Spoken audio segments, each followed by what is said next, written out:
Hey guys, thanks for tuning in. This week on In Gear, we take a look at the latest Yamaha YZF-R25 and then a cool magic trick for your car called the water transfer protocol. Pretty nifty, eh? And then we take a look at the all-new Mitsubishi Triton VGT Adventure. Enjoy!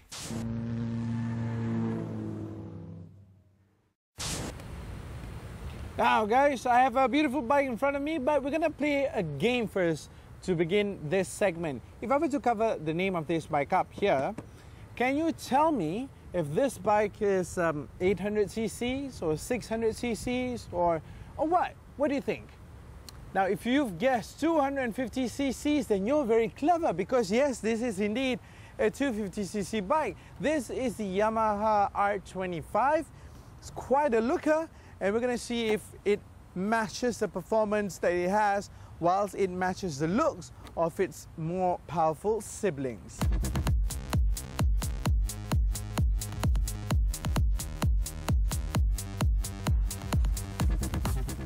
So guys, the beauty about this bike is that the design is meant to mimic the bigger bikes in the Yamaha lineup. So it's supposed to look like the R1 and the R6, making this bike look very handsome and very muscular and very powerful. So whilst the looks mimics the elder siblings of this 250cc bike, we want to see if the performance is also up to scratch.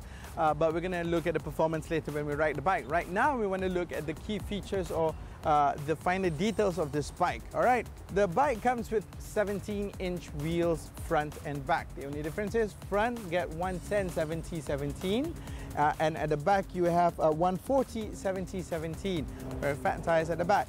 And then you've got 78 centimeters of seat clearance up here. So seat is not too high, okay for Asian sized riders, so you can still put your feet down, maybe not flat for those under 5'9", but okay still, you're still able to manipulate this bike. Apart from that, you've got very conventional stuff lah. You know, the engine looks conventional. The exhaust, which is something I'm sure a lot of you guys out there who buys this bike is going to change it. It looks conventional and it even sounds okay-ish. It could sound better and that would make it a whole lot sexier. You got monoshocks back, and as you move to the front of the bike, you will see that it's got 41mm telescopic forks up front. Okay, now let's talk a little bit more about the design of the bike up front here. You've got the clocks up here, which is a combination of an analog rev counter and a digital speedo, which means you'll always be in the know of how fast you're going. And what I like the most about this clocks over here, it tells you exactly which of the 6 manual gears you are in. Coming to the front, these rear view mirrors are adjustable, so you can actually stow them away when you're in heavy traffic, making it easier to pass through, but otherwise it goes down like that and it stays on, which is really good. And then the headlamps, this to me is the thing that makes a big difference to the design of the bike, because this headlamps just looks the business. It looks the best amongst the competitors that it has, which are the likes of the CBR 250 as well as the Ninja 250. So in general, you've got a very solid package. The fit and finish is very, very good. The plastics do not sound like they're very cheap. And everything is done quite neatly, which is really good job on Yamaha's part. But really, we just need to take this bike for a ride to really understand and see what the performance and also the practicality of using this bike in the city, as well as when you want to twist the throttle a little bit more. Let's go.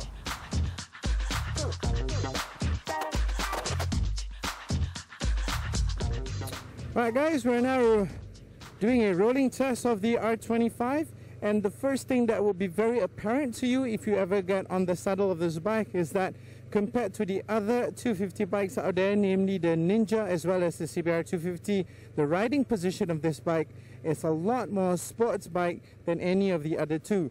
You are a little bit more forward leaning as compared to the other two, and you're less upright. So this really gives you the sensation that you're riding something quite special. However, having said that, if you were to ride a real sports bike, you will quickly realize that your forearms become quite painful after a while because of the fact that you're putting your weight down. But the angle that you're sitting on in this bike is really spectacular, because it's just the right angle, enough for you to lean forward comfortably, but also back upright enough for you to not actually have to put your weight down on your forearms. And really, it's really that comfortable. And remember, I mentioned earlier that this bike at 780 millimeters, the seat is just nice. You see, my foot is flat on the floor, and I'm 5'11", so imagine if you're 5'9", just about nice lah. You know, you're on your tippy toes, but just only slightly. Very comfortable to be in the city.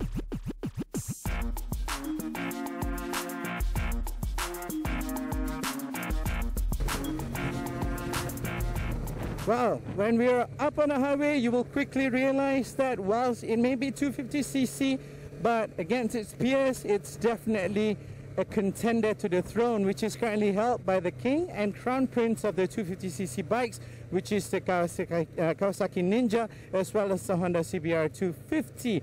Because this bike, even at 249 cc's, has 36 brake horsepower and 22 Newton meters of torque, and it's very potent. Even though this bike looks larger than the other two, it's all visual, right? But the bike weighs about the same at 166 kilograms, and really the power delivery is oomph. It is good.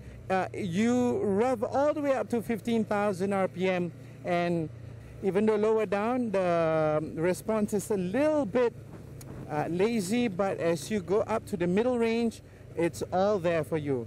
It's great, it's responsive, and you can definitely feel the power of this 250cc 4-stroke liquid-cooled lump. But that's the engine and also the power delivery. What about the nimbleness and the rideability of this bike? It's not thrashy, it is not harsh, it actually gives you a lot of balance in what you can do with this bike, and generally speaking, it's just a very easy bike to ride. Again, it all boils down to the riding position. This riding position is just so comfortable.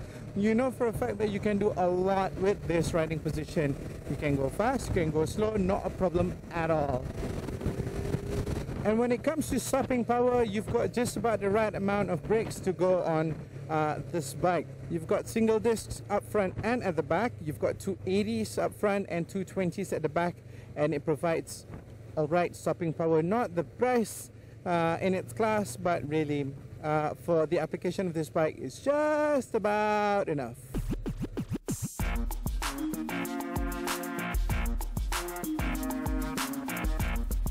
So guys, I'll admit to it, alright, I've always thought that sports bikes look great, but I've never been a really big fan of them, hence why I'm riding a sports bike with a hybrid scram helmet, alright? But then after riding this bike, even though it's a soft sports bike with only 250cc, but it really tells you that this bike is well balanced, it is very capable, and it is still able to give you smiles and thrills by the buckets if you wanted to go ahead and do it with this bike, because this is a truly simple yet honest interpretation of what a sports bike is and what a sports bike can be.